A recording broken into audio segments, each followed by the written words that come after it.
Indonesia yang dibuat dari fermentasi oleh jamur rhizopus sp pada bahan baku kedelai.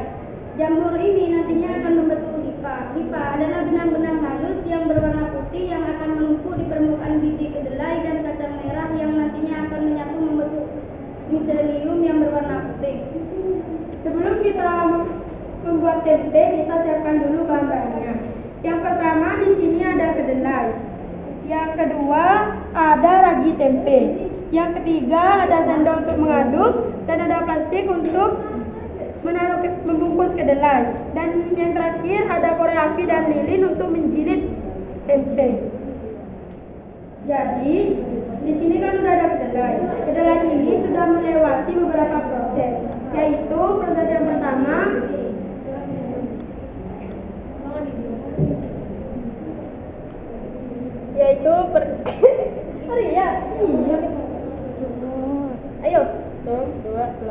yaitu perendaman. Tujuan dari perendaman adalah agar terjadi fermentasi asam laktat dan dapat menimbulkan kedelai menjadi asam sehingga proses pertumbuhan tempe dapat terjadi. Pada saat perendaman ini juga diberi ileran atau lendir kacang kedelai supaya bau asam dan busa yang ditimbulkan dapat keluar sehingga mempercepat proses keasaman kedelai. Tahapan kedua yaitu penggilingan. Kacang kedelai digiling dengan menggunakan mesin penggiling supaya bijinya terbelah menjadi dua dan juga kulit pada bijinya lepas. Tujuan dari pengupasan kulit ini agar asam laktat yang dihasilkan selama proses perendaman bisa masuk dengan mudah ke dalam biji dan agar miselium pada tempe dapat tumbuh pada saat fermentasi berlangsung. Tahap ketiga adalah pencucian. Tujuan dari pencucian ini supaya bau asam yang ditimbulkan hilang dan juga lendir yang dihasilkan oleh bakteri asam laktat pada kedelai dan kacang merah hilang. Adanya lendir pada tahap ini dapat menghambat proses fermentasi. Tahap keempat yaitu perebusan. Tujuan dari perebusan yaitu membuat biji kacang kedelai menjadi lunak. Perebusan juga bertujuan untuk mematikan bakteri yang masih hidup selama proses perendaman. Tahap kelima yaitu pendinginan. Pendinginan ini bertujuan untuk mendinginkan kacang merah dan kedelai sebelum pemberian ragi. Pendinginan juga bertujuan supaya kedelai dan kacang merah mengering.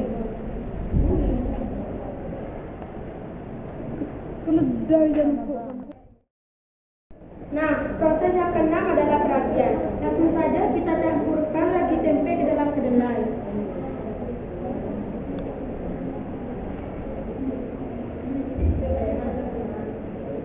Dan diaduk secara homogen.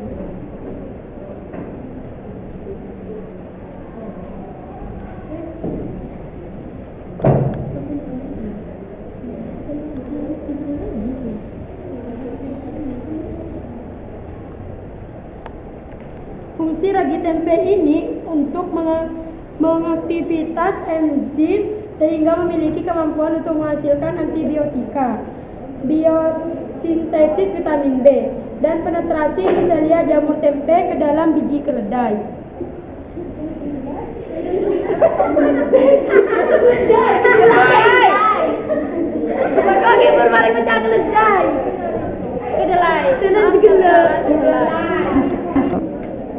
Setelah ragi tersebut merata ke dalam kedelai, kita masukkan kedelai tersebut ke dalam plastik.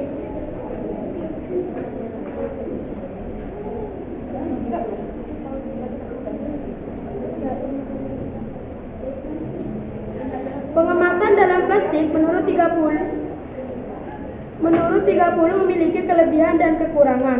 Kelebihannya yaitu tempe menjadi ringan, kuat, dan tidak mudah membusuk.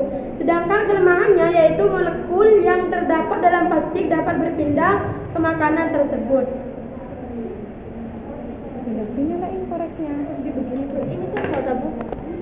Setelah tahap pembungkusan kedelai, sekarang tahap penjilitan.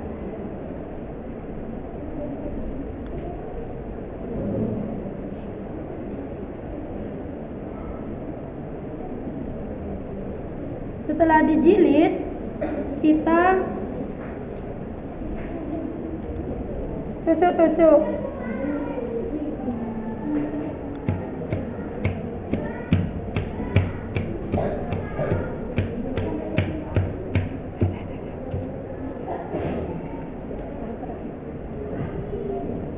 Tahap terakhir adalah fermentasi. Setelah pengemasan kacang kedelai dan kacang merah didiamkan selama 2 hari dan diletakkan di satu tempat yang lembab. Suhunya agar proses fermentasi berlangsung. Suhu yang baik dalam pembuatan tempe yaitu berkisar antara 20 sampai 37. Hal penting yang perlu diperhatikan pada tahap ini adalah suhu, kelembaban, dan jumlah ragi yang digunakan. Setelah proses pembuatan tempe, kita tunggu dulu selama 2 sampai 3 hari. Dan kita akan melakukan praktikum jamur yang ada di tempe. Oke guys, setelah didiamkan selama 2 hari dan sampai 3 hari, kedelai yang kita olah menjadi tempe. Dan di sini sudah ada kandungan gizinya dan manfaat tempe.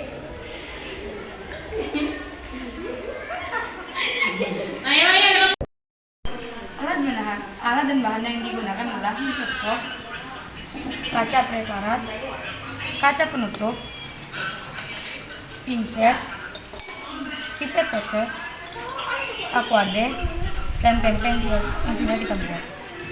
Prosedur kerjanya yaitu pastikan alat yang akan digunakan bersih dan steril. Yang kedua, ambil jamur pada tempe menggunakan pinset.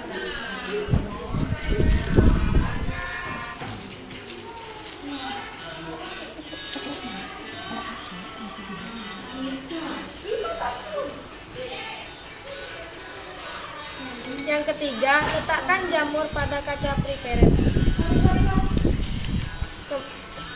Teteskan sedikit aquades, kemudian tutup dengan kaca penutup.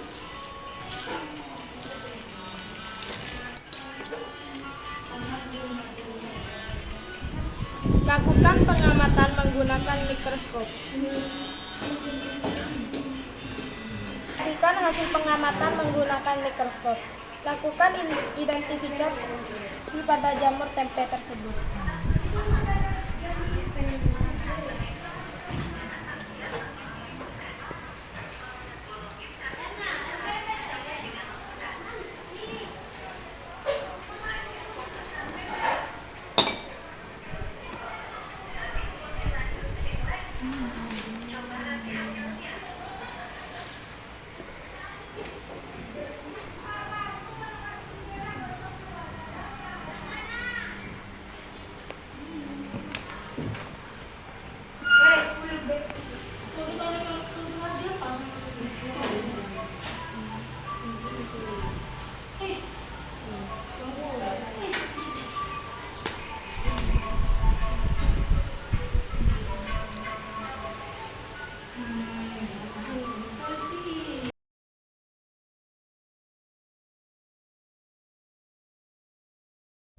Cukup sekian praktikum dari kami.